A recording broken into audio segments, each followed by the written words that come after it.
Então, continuando aqui, a última parte dessa sessão introdutória, histórica, do texto de Mateus, capítulo 20, capítulo 5, aliás, do versículo 21 até o versículo 26.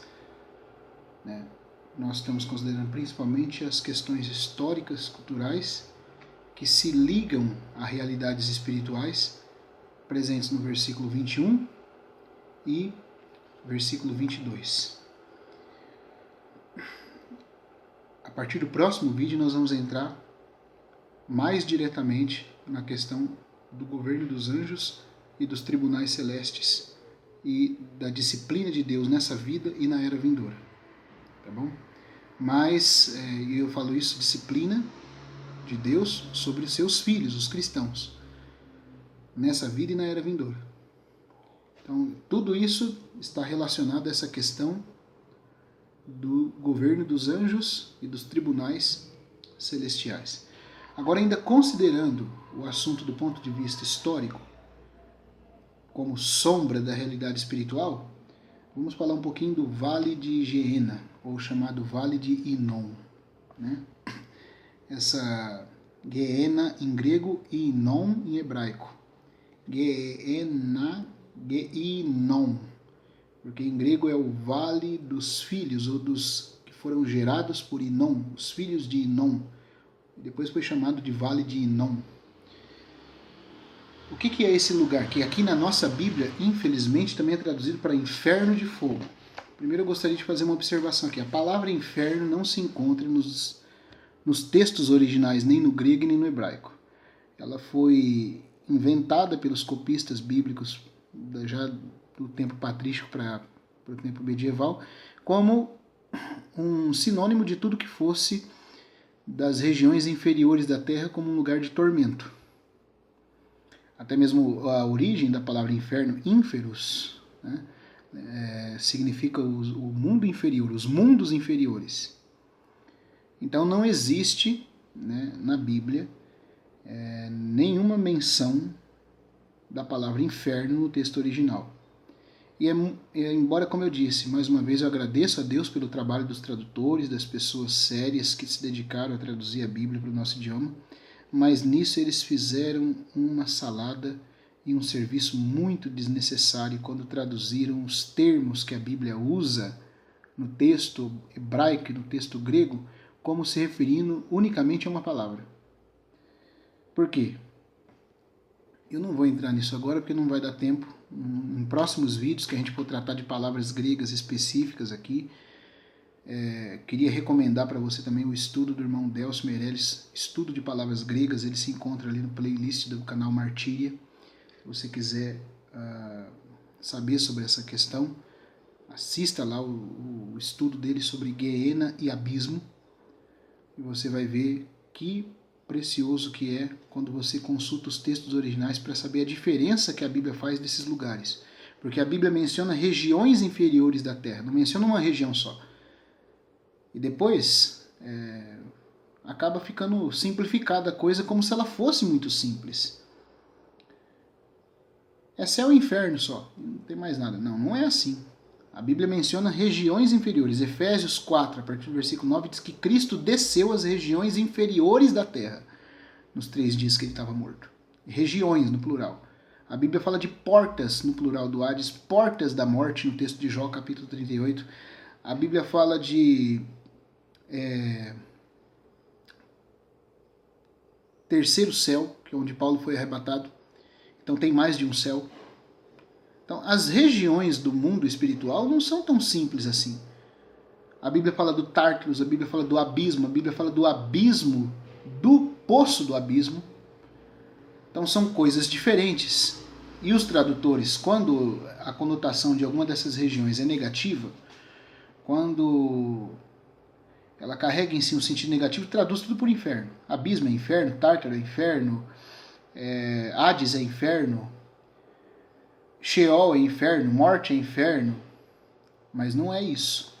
Porque depois você vai ver, por exemplo, que em Apocalipse capítulo 20 é dito que a morte e o Hades, que ali está traduzido além, na versão João Ferreira atualizada, mas no texto grego é Hades. A morte e o Hades foram lançados para dentro do lago de fogo. O problema é que o tradutor traduz lago de fogo para inferno também. Então tem Bíblia que traduz lago de fogo para inferno, traduz Hades para inferno, e se for seguir a lógica da tradução, está dizendo que o inferno foi lançado no inferno. Agora, como é que o inferno é lançado no inferno? Ele traduz lago de fogo para inferno, ele traduz Hades para inferno, só que aí chega numa passagem dessa, causa confusão. Porque se o além já é o próprio inferno onde os perdidos estão, como é que o além é lançado no lago de fogo, que também é o inferno? Se tudo é um lugar só, como muitos tentam fazer parecer que é, como é que uma região é lançada dentro da própria região? Então existe o que também mais uma vez, o saudoso irmão Gino costumava chamar de dimensões da ultratumba, ou dimensões do estado intermediário. Do estado intermediário das almas, desse mundo espiritual.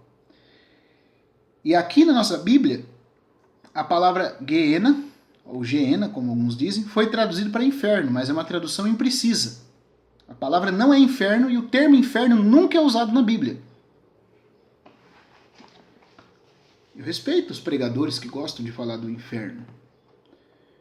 E admito que o Espírito Santo, na questão da salvação e da graça, ele usa as pregações desses irmãos para salvar as pessoas da condenação do lago de fogo. Porque quando o pregador está falando de inferno, ele está falando do lago de fogo. O problema é confundir o lago de fogo com Hades, confundir Hades com abismo, confundir abismo com Tártaros, e na cabeça de muitas pessoas é tudo uma coisa só. E embora o Espírito Santo use pregações, né, de homens santos, piedosos, ungidos por Deus que não consideram isso, mas estão com o coração correto e por isso o Espírito Santo use isso para salvar as pessoas, mas existe uma diferença entre esses lugares. Isso tem que ficar claro, porque senão isso compromete mais tarde o nosso entendimento de passagens complexas e difíceis da Bíblia. Então aí onde na sua Bíblia, em Mateus capítulo 5, versículo 22, é falado: aquele que disser moré ao seu irmão estará sujeito ao inferno de fogo, a expressão não é inferno de fogo, é geena de fogo. Certo? Geena de fogo, que é o lago de fogo. E que é o que muitos entendem por inferno. Mas por que eu estou dizendo que não pode ser traduzido, não devia ser traduzido inferno aí? Porque depois, lá na frente, o tradutor vai traduzir Hades para inferno. E o Hades não é o inferno. O Hades não é o lago de fogo. Mas os tradutores fazem uma salada na hora que vão traduzir isso. O Hades é um departamento do submundo, do mundo inferior, onde os espíritos aguardam em prisão até o dia do juízo. Ele é uma masmorra de prisão. Não é ainda a condenação. A condenação é o lago de fogo da Geena. Então vamos ver o que era essa Geena histórica, figura da Geena espiritual. A Geena histórica dos dias de Jesus, que era figura da Geena espiritual. O Vale de Inon. Este Vale de Inon, peço perdão porque está um calor aqui e eu estou transpirando. E não há como ligar o ventilador. Se eu ligar, o vento vai atrapalhar aqui. Então vocês me perdoem por toda hora ficar pondo óculos, tiro o óculos, mexe aqui no rosto, porque tá muito quente. Mas vamos lá. Eu vou tirar e colocar o óculos com muita constância, né? Porque incomoda aqui o suor, depois tira e põe. Então me perdoem essa liberdade durante essa gravação do vídeo. O Vale de Inon. Este Vale de Inon aqui é chamado de Geena de fogo, ou Vale de Fogo de Inon. Ele ficava no lado sul de Jerusalém. No cume do monte se podia vê-lo de cima. O monte que está diante de Jerusalém. Então, esse monte que está diante de Jerusalém é o Monte das Oliveiras. De cima do Monte das Oliveiras, você conseguia ver o Vale de Tofete. Do outro lado da muralha de Jerusalém, ao sul. Certo? Salomão edificou lugares altos para Quemos e Moloque, que são deuses pagãos, né? Falsos deuses, divindades de Moabe e de Amon, né? E naqueles ritos abomináveis foram realizados, e neles ritos abomináveis foram realizados, e os filhos obrigados a passar pelo fogo. Ou seja, essa expressão passar pelo fogo, aqui nosso irmão coloca que é uma espécie de batismo de fogo. Na extremidade oriental do vale ficava Tofete, onde em épocas posteriores, na extremidade oriental desse vale, ficava Tofete, onde em épocas posteriores o costume de sacrificar crianças a Moloque, o mesmo que fazem hoje os Bilderbergs e a elite mundial, sacrificam ainda crianças ao mesmo deus Moloque, demoníaco, daquela região onde Salomão, quando se envolveu com magia e idolatria, edificou altares. Bom, nessa região onde ele edificou esses altares ficava o Vale de Tofete. Esse Vale de Tofete é o mesmo vale no sul de Jerusalém, atrás da muralha, certo? Salomão, então, nesse Vale de Tofete, onde em épocas posteriores o costume de sacrificar crianças a Moloque era realmente praticado, tendo sido introduzido, evidentemente, né, Salomão edificou altares a Quemos e a Moloque. Agora, e aí se fazia o batismo de fogo. Depois, mais para frente, nesse mesmo lugar, que é o Vale de Tofete, começou-se a se sacrificar crianças a Moloque, nessa região. Então se tornou uma região muito negra, muito sombria por causa disso. Assim, na ideia, trazia consigo esse agoramento, né, que fala, era um lugar agoreiro, era um lugar de muita lembrança de dor e de perversidade, porque as crianças eram sacrificadas a Moloque nesse Vale de Tofete. Essa prática de sacrifício de crianças foi evidentemente introduzido no reino de Acás, e foi perpetuado por Manassés, o perverso rei Manassés, rei de Judá. Até aquele tempo, as crianças judias eram levadas a passar apenas pelo fogo, aparentemente como uma espécie de batismo purificador, como é citado em Levítico, capítulo 18, versículo 21, onde Deus, leia aí na sua Bíblia Levítico, capítulo 18, versículo 21, onde Deus diz que não se faria passar nenhuma das crianças dos filhos de Israel pelo fogo. Essa expressão passar pelo fogo, quando você confere, né, na raiz da palavra em si no hebraico, ela significa mais como que um batismo de purificação, uma passagem pelo fogo, ainda não queimando literalmente a criança, mas batizando ela com passagem pelo fogo. Mais para frente, essa passagem ritualística, litúrgica de purificação se tornou realmente de fato um sacrifício dessa criança em fogo, já na época do rei Manassés. Nessa época do começo, né, elas eram passadas pelo fogo, mas não queimadas e nem mortas. Mas nos dias de Acás, elas realmente eram sacrificadas.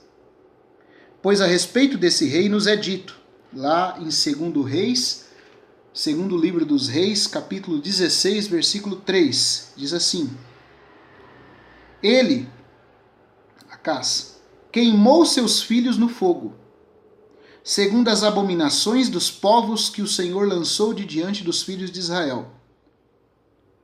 Na passagem correspondente, que é 2 Reis 16:3, né, é dito o seguinte. Então aqui ele fez uma leitura, né, do que Acás fez, e tem um texto, né, esse texto que eu falei para vocês lerem, na verdade é um texto paralelo, de 2 Reis, capítulo 16, versículo 3, e é dito o seguinte: Sim, e ele fez passar seu filho pelo fogo, segundo as abominações dos povos que o Senhor lançou de diante dos filhos de Israel.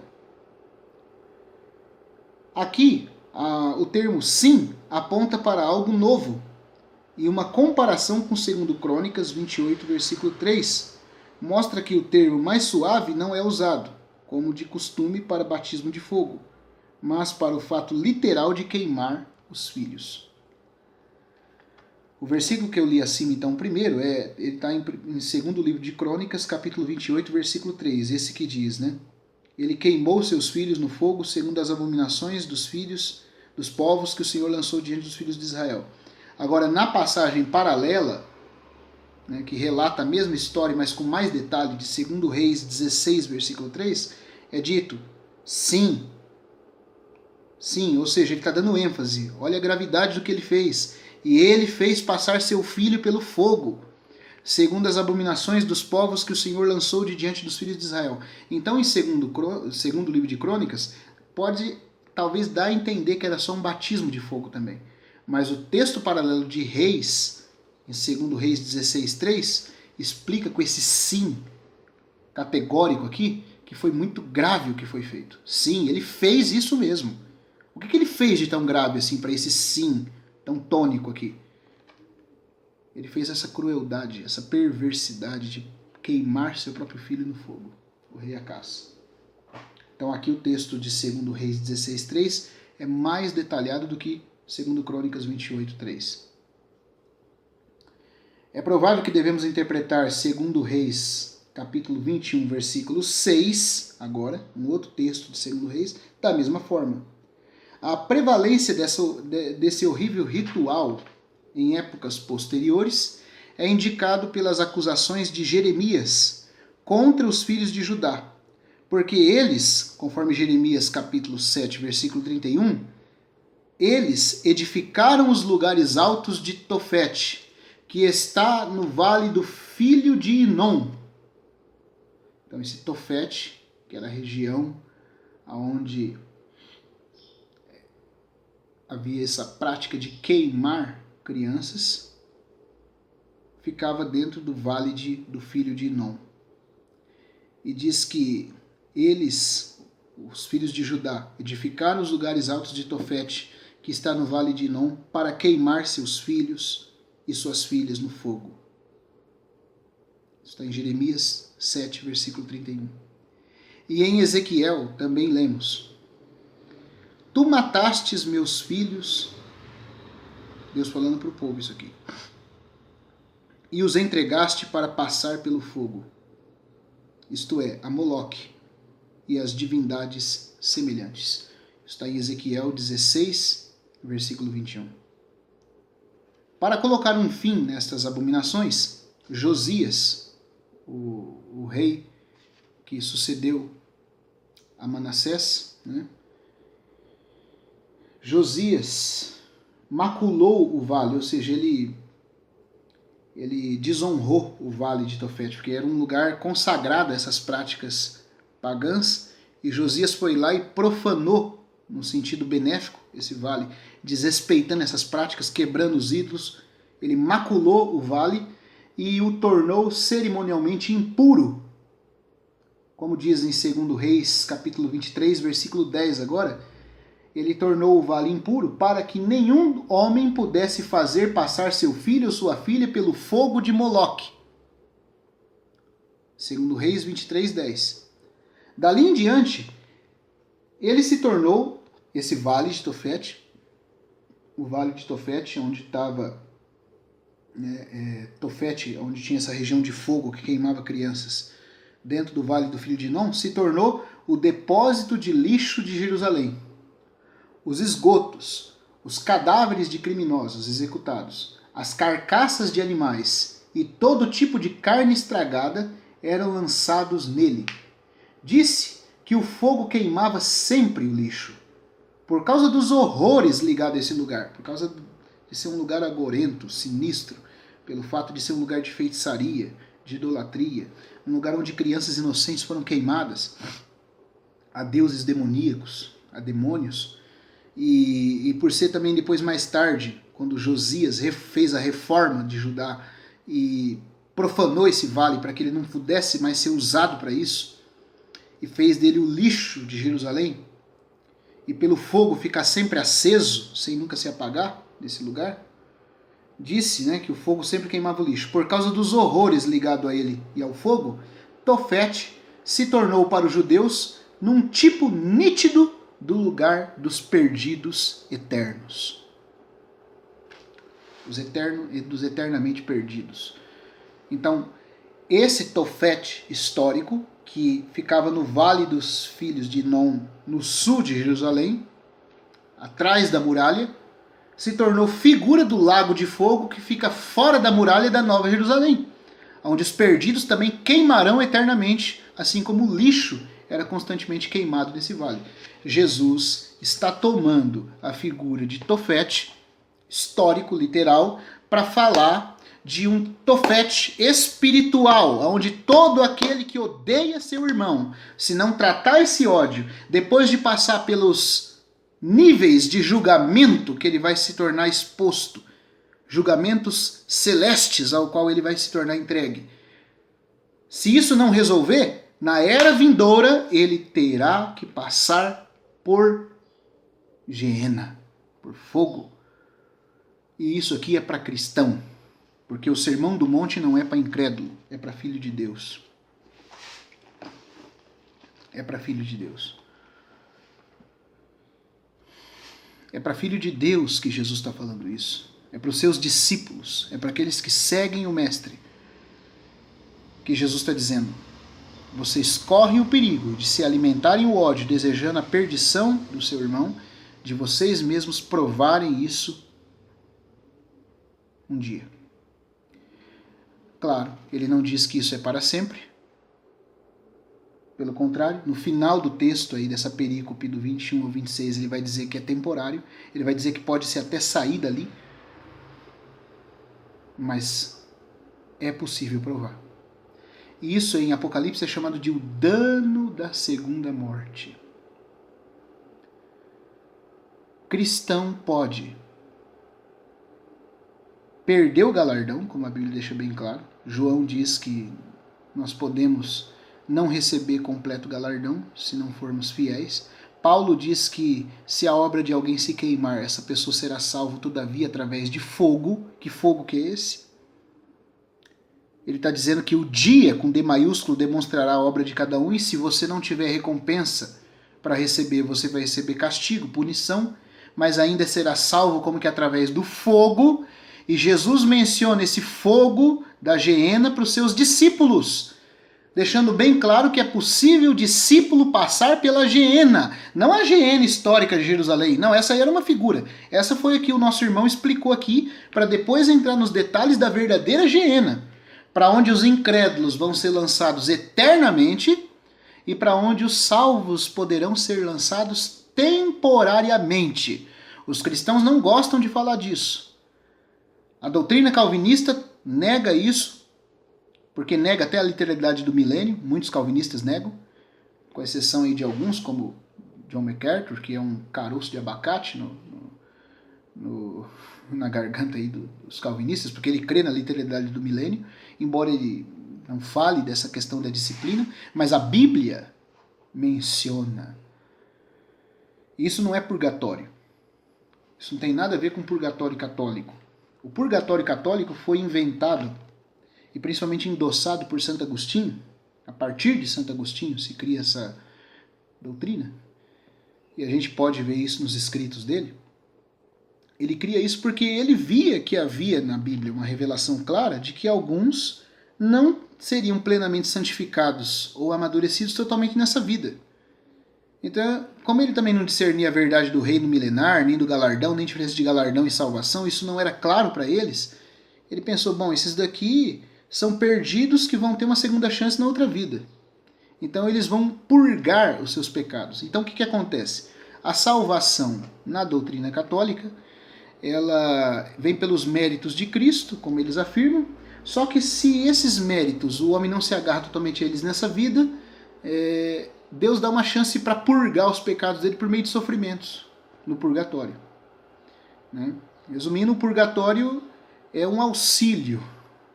Eles dizem que não, mas na verdade é um auxílio para completar a santificação e dar a salvação que só a obra de Cristo não pôde dar. Isso é uma heresia. A obra de Cristo é a única coisa suficiente para salvar o homem.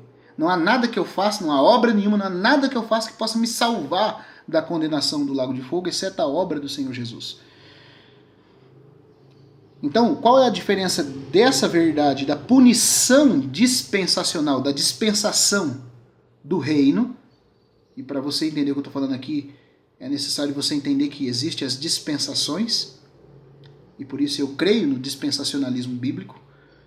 A dispensação da graça, que nós estamos agora, dará lugar à dispensação do reino, na era do reino, na vinda do rei. Qual é então essa diferença? A diferença é o seguinte, no catolicismo, o purgatório é para dar salvação. A pessoa é purgada para poder merecer o céu. Então vamos dizer assim que ele está acrescentando alguma coisa à obra de Cristo. Cristo não foi suficiente para salvar o indivíduo. Agora, se a obra de Cristo não é suficiente para salvar eternamente alguém, nada mais é. Isso é uma heresia. Porém, é impossível negar que os salvos pela obra de Cristo e unicamente pela obra de Cristo podem perder o galardão. A Bíblia deixa isso muito claro. E não só perder o galardão, como receber disciplina diante do tribunal do Senhor aquele dia. Ou como é que fica 2 Coríntios 5,10, que fala que seremos manifestados diante do tribunal de Cristo para que recebamos segundo o bem, que é o galardão, ou o mal que tivermos feito por meio desse corpo. Vamos receber mal também. Não vamos só perder galardão, vamos ser disciplinados. E Lucas diz que será uma disciplina de uma natureza tal que será comparada a muitos açoites, a menos açoites, dependendo do grau de ignorância que me levou a não fazer a vontade do meu Senhor. Eu sou salvo pela obra de Cristo. Eu não vou a esse lugar para purgar pecado para ser salvo. Esse lugar será como disciplina para quem já é salvo unicamente pela obra de Cristo, mas merece disciplina da parte de Deus por causa da conduta, da forma como viveu nessa terra. Do ódio que ele alimentou pelos irmãos no coração sem perdoar. Pela falta de reconciliação que ele teve, por isso que ele é lançado na prisão, como está escrito ali. Por isso que Mateus capítulo 18 diz que o Pai Celestial, assim como na parábola o rei mandou prender o credor incompassivo, o Pai Celestial tratará qualquer um de nós. E quando que o Pai vai fazer isso? Quando formos levados ao seu julgamento. Ué, mas eu não sou salvo? Sim, salvo você é, eternamente salvo, filho de Deus. Mas você pode perder o galardão do milênio. Pode perder. E pode ser lançado na geena. Salvo. A obra vai se queimar.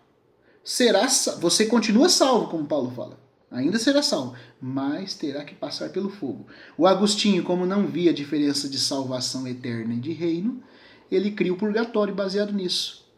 Mas o purgatório católico agostiniano é uma heresia, porque ele ensina que através do purgar a pessoa é salva. Então já não é pela obra de Cristo, é pelo purgar. Não, a salvação é só Cristo que faz. A Bíblia é muito clara nisso. E é feita de uma vez por todas e não pode ser perdida. Graças a Deus pela doutrina da perseverança final dos santos. Mas essa doutrina precisa ser complementada pela verdade da disciplina no milênio, que não visa dar salvação. É aqui que está a diferença. Tem gente que confunde isso com purgatório. Não é purgatório. O purgatório é uma heresia, porque ele diz que essa punição é que vai dar a vida eterna para alguém. A vida eterna não é dada por punição, nem por nada. A vida eterna é dada pela obra de Cristo. Unicamente, totalmente suficiente para isso. Qualquer um que negar essa verdade é um herético. Porém, uma vez salvos, colocados sobre o fundamento, o problema aqui não é se essa pessoa é salva ou não. Ela é salva porque ela edifica sobre o fundamento, como Paulo fala, em 1 Coríntios 3. Ele lançou o fundamento e outra edifica sobre o fundamento. Quer dizer, ela está sobre o fundamento. Mas que tipo de edificação ela está fazendo sobre o fundamento? É com ouro, prata e pedras preciosas ou é madeira, feno e palha? Se for ouro, prata e pedras preciosas, vai ser aprovado. Se não for, vai ser queimado.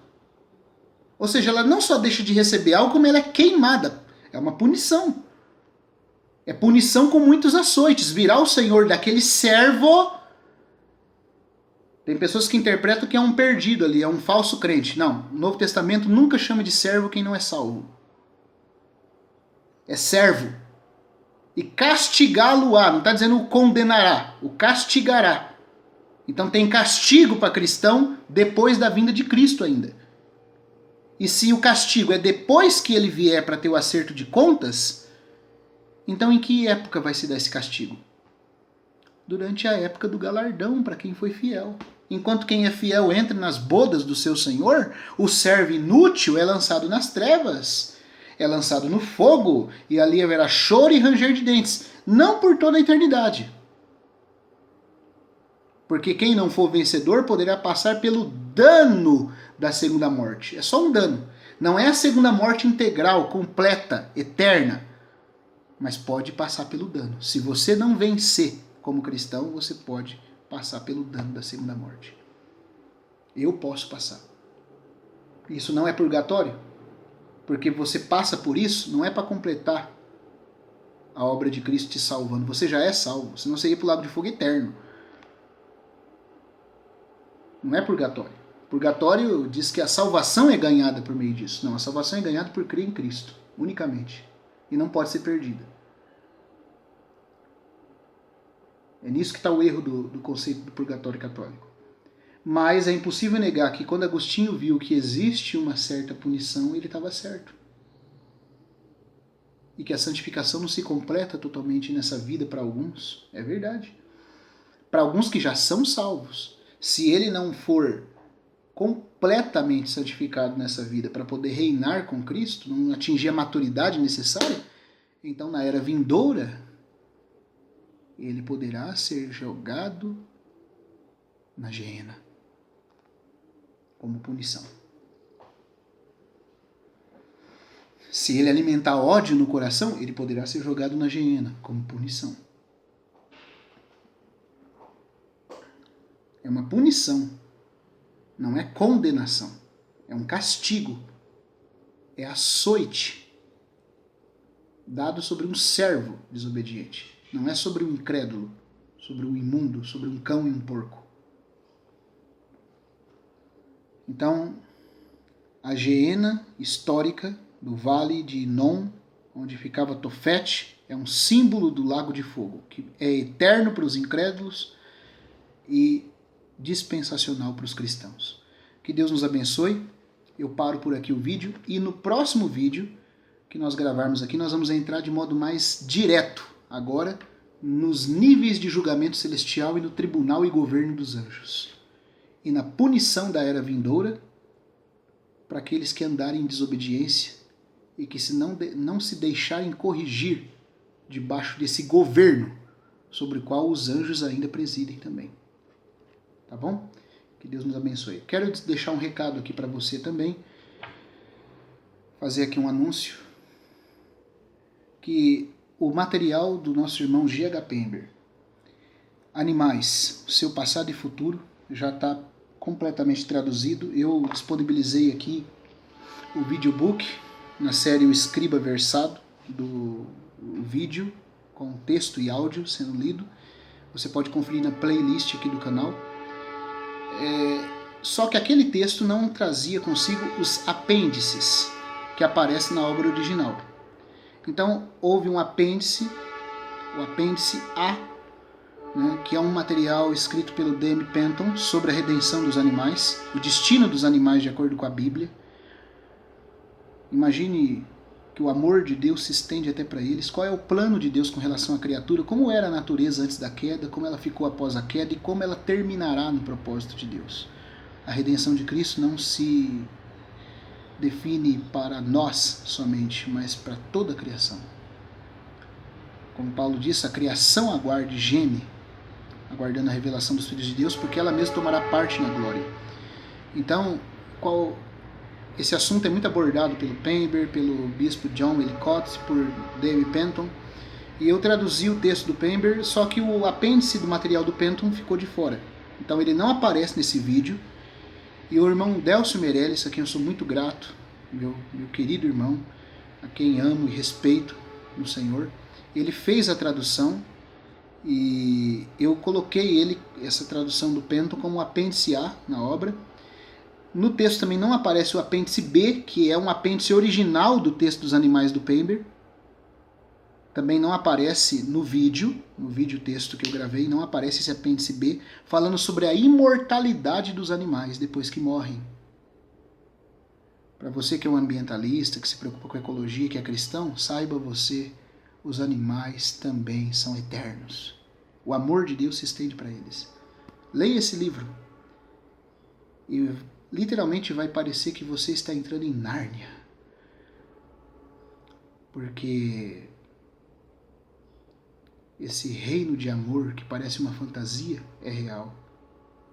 E você vai descobrir que muitos dos contos de fadas traziam verdades. O amor de Deus faz isso, porque Ele ama não só o homem, mas também os animais. Então, o apêndice B vai falar da imortalidade dos animais. Também está presente nessa tradução que fiz agora. E o apêndice C, que é um pequeno comentário do bispo John Ellicott, que escreveu uma obra muito grande, de mais de 400 páginas, falando do destino da criatura. Ele aparece, essa parte dessa obra aparece com o apêndice C. Por que eu estou dizendo isso? Porque esse material já está pronto para ser publicado. Provavelmente nós vamos publicar em plataforma online Kindle do Amazon, para você poder fazer aquisição e ler online. Tá? Contamos com as suas orações, esperamos publicar esse material até o começo de março. Além disso também, o livro O Anticristo, Babilônia e a Vinda do Rei, já está totalmente traduzido. Agradecemos as orações de vocês que ajudaram. Eu participei da tradução, a revisão do texto em inglês foi feita pela irmã Isabel Fusaro, assim como o irmão Adriano Rodrigues de Rio Claro revisou o texto em português. Ele é professor de língua portuguesa, pós-graduado nessa área, formado mestre de gramática e fez a consultoria e revisão do texto em português, assim como a nossa irmã Isabel, que tem eu costumo falar, uma perfeição, uma linguagem inglesa muito fluente. Ela revisou o texto em inglês, né? Muito criterioso o trabalho dela, agradeço de coração. Então, o do Anticristo, Babilônia e a Vinda do Reino, nós também vamos publicar em Kindle, no Amazon, para a plataforma de leitura online, ou, né, pela editora Perse, o material para ser publicado livro físico, e lá vai ser impresso o livro físico por demanda, ou seja, você quer o livro, entra lá, faz o pedido, eles imprimem o livro e mandam para você, você só paga o custo da impressão do seu livro. Trabalho de qualidade, com capa dura, capa padronizada, né? Muito bem feito o trabalho deles. E também lá vai estar disponível também a edição em plataforma online para leitura. Você também pode comprar o livro em PDF para ler, tá bom? Estou dizendo isso aqui por quê? Porque é muita alegria para mim divulgar esse material, divulgar essa herança, esse legado, esse depósito desses escritores clássicos, eruditos do passado, que não são conhecidos no meio do povo de Deus e abordaram coisas profundas dentro da palavra. Nós vamos continuar disponibilizando algumas partes desse livro no Escriba Versado. Essa semana mesmo, daqui a pouco tempo, se Deus quiser, eu vou estar disponibilizando já a segunda parte desse livro para ser assistido. A parte da Babilônia. E, se possível, também a terceira parte. Mas o livro completo, com as 3 partes em um, como era original, vai estar disponível. Esperamos também, até o fim de março, né, na editora Perse, com quem nós desejamos fazer contato, para físico, livro físico, por demanda. Fica um pouquinho mais caro, mas o trabalho é de qualidade e evita que a gente tenha uma dor de cabeça com várias coisas, como, por exemplo, a remessa de livros, impressão, questão de financiamento coletivo, porque aí pode dar para trás e não dá certo. Então faz por lá, você só vai chegar lá, acessar, olhar no catálogo, autor G.H. Pember, vou querer esse livro. Bom, o custo fica um pouquinho mais alto, porque trabalho específico por demanda, né? Então fica um pouquinho mais caro, não tem uma grande remessa sendo produzida, mas você compra o livro e eles mandam o livro na sua casa. Ou pode comprar em PDF também, tá bom? Esperamos também que saia até o mês de março, seja disponibilizado. Tá aí um aviso para o irmão Hinaldo, que assiste os vídeos aqui do canal, para outros irmãos que têm assistido e perguntado, e segundo a irmã Jéssica, da Editora dos Clássicos, que publicou o primeiro volume das obras do Pember aqui no Brasil, em 2 partes, né, 2 tomos, que é As Eras Primitivas da Terra. Ela disse que tem pessoas ligando na editora e pedindo material, então vai estar disponível, tá bom? Nós vamos publicar por ali e você vai poder fazer a aquisição e estar lendo.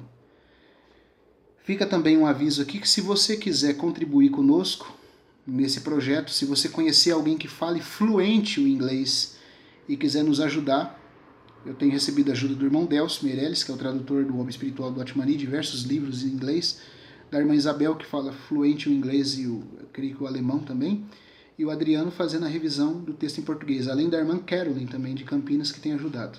Eu tenho um inglês nível bastante comum, não é fluente o meu inglês, mas eu estou melhorando cada dia mais na leitura, então eu tenho feito a edição e até a tradução, com a revisão especialista da parte desses irmãos. Então, quando você estiver lendo, pode ficar tranquilo que você vai estar lendo uma tradução muito bem feita, não por minha parte, mas principalmente por causa da ajuda desses irmãos que são muito mais capazes que eu, que fazem a consultoria e revisão do texto nos livros originais, tá bom?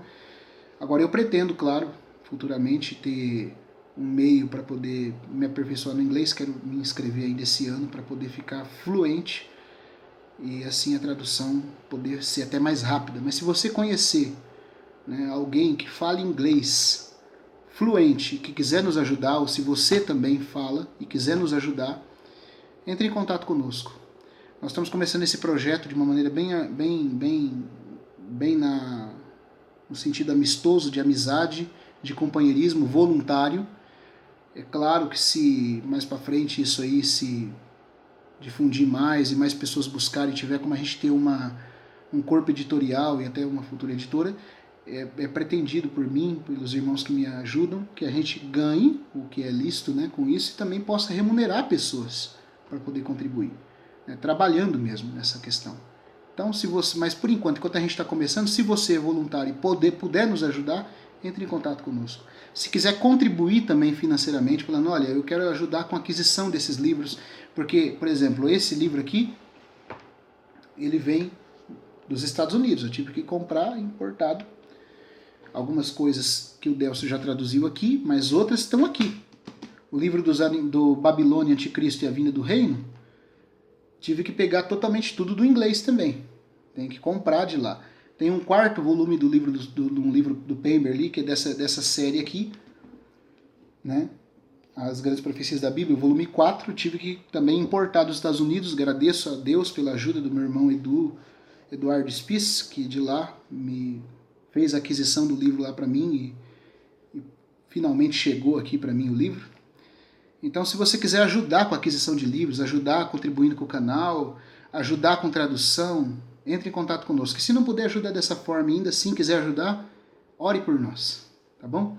Que Deus abençoe e até o próximo vídeo, onde nós vamos entrar com mais especificidade, de forma mais direta, na questão do governo, dos anjos, dos tribunais celestes dos céus e da punição da era vindoura, do castigo vindouro para aqueles que não andarem de conformidade, aqueles salvos pela obra de Cristo, que não andarem de conformidade com a palavra de Deus. E o galardão que aguarda aos que são fiéis.